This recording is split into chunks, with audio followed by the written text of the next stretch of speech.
welcome to Access Sportsnet. Lakers driven by your Southern California Honda dealers. Chris McGee, Derek Fisher, Big Game, James Worthy, Mike Bresnahan. The Lakers lose in Memphis. The 3-game win streak is snapped.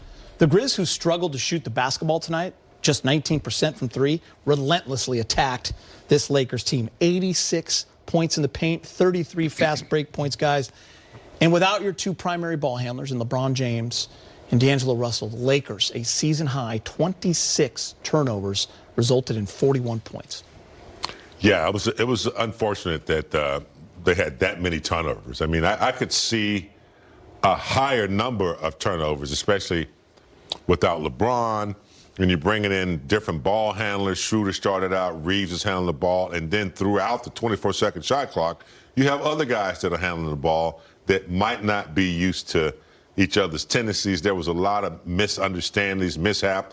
Guys thought he was going back door and the pass was already gone. So it's unfortunate that they had that many turnovers. It hurt them, especially Memphis was able to capitalize on a lot of them.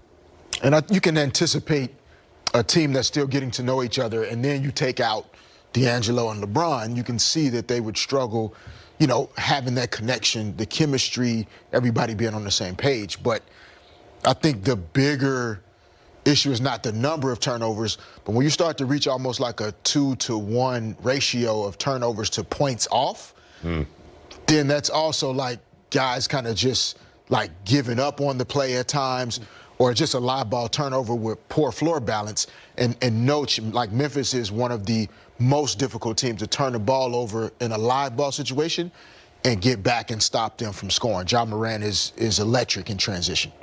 Disappointing. AD almost had a 30-20 game. Tons of block shots. He was great tonight, I thought. Lakers were there. They were absolutely there. What was their undoing? The third quarter yet again. You know, it's something they've been talking about coming out of the All-Star break. We got to be better in that third quarter, and it just didn't happen tonight. They gave up, what, 47 points in the quarter? And look, they're way undermanned. You said it all with the points in the paint. The Lakers crushed Dallas in that category 2 days ago, 62-32. And then without LeBron, obviously, the LeBron effect, obviously, they give up way too many tonight in the paint and can't counteract with their own stuff down low by the bucket. So good effort. That doesn't mean much at this point, you know, but some things are growing. I like Lonnie Walker. Good energy there. Good to see him back in Wenyon as well, but not enough to get the W. Ja Morant was 3 for 14 at half with 6 points. He had 34 at the end of the third quarter. He had a career-high 28 points in one quarter for him in the third, and he attacked every single time, floater after floater, layup after layup. He got to the line 9 times and made 8 of them. He finished with 39, 10, and 10, a triple-double. And that, to me, guys, is where the game changed. The Memphis Grizzlies adjusted, and they attacked the Lakers, 86 points in the paint. A lot of it came from Ja. Yeah, and I mean, Ja Morant is an all-star. He's one of the best players in the league, so he's going to get his numbers over the course of the game. But a 28-point quarter, that means that he saw way too much space between those gold jerseys out there.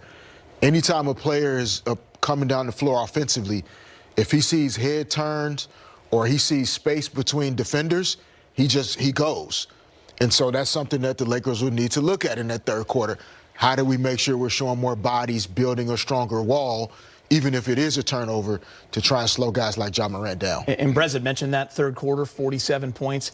He accounted for 76.6% of them because he also had 3 assists.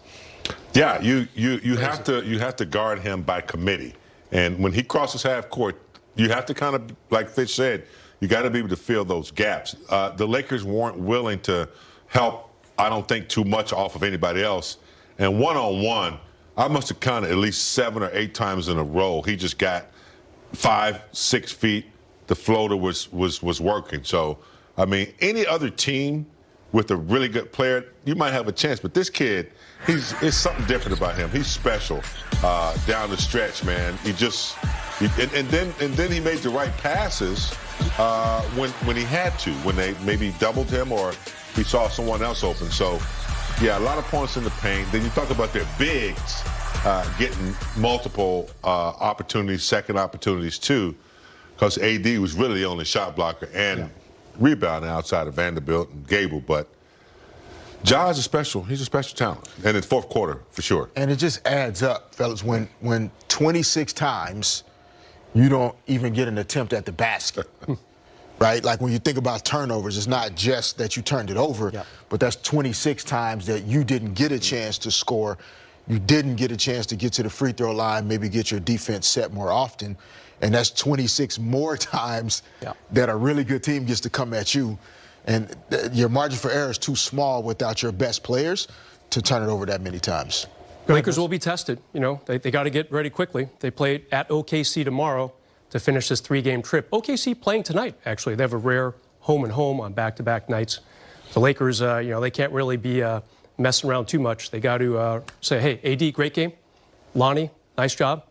But we got to try to beat this OKC team that is now just below them in the standings. Lakers want to keep them down there. And by the way, tiebreaker ramifications tomorrow, too. They only play 3 times this year. Most of the teams you play in your conference 4 times, but the Lakers and OKC only 3 times this year. Lakers down 1-0 already in the head-to-head tiebreaker. We mentioned AD, Brez, and we had talked a lot about it in the pregame show in the last couple of days, like what this team, how do they stay afloat? How do they stay in that playoff hunt without LeBron James, D'Lo hopefully coming back on Friday, and it was Anthony Davis has to be playing like he did during that 20-game stretch and like he did the last couple of games. We saw that tonight.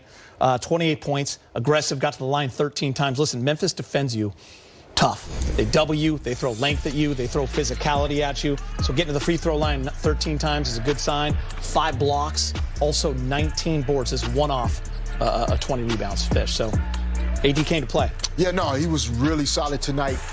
There were a lot of possessions where, like you said, Memphis's defense, it's designed to make it difficult to score easy baskets. It was hard for the Lakers to get easy ones, 26 turnovers. I think their defense is second best in the league.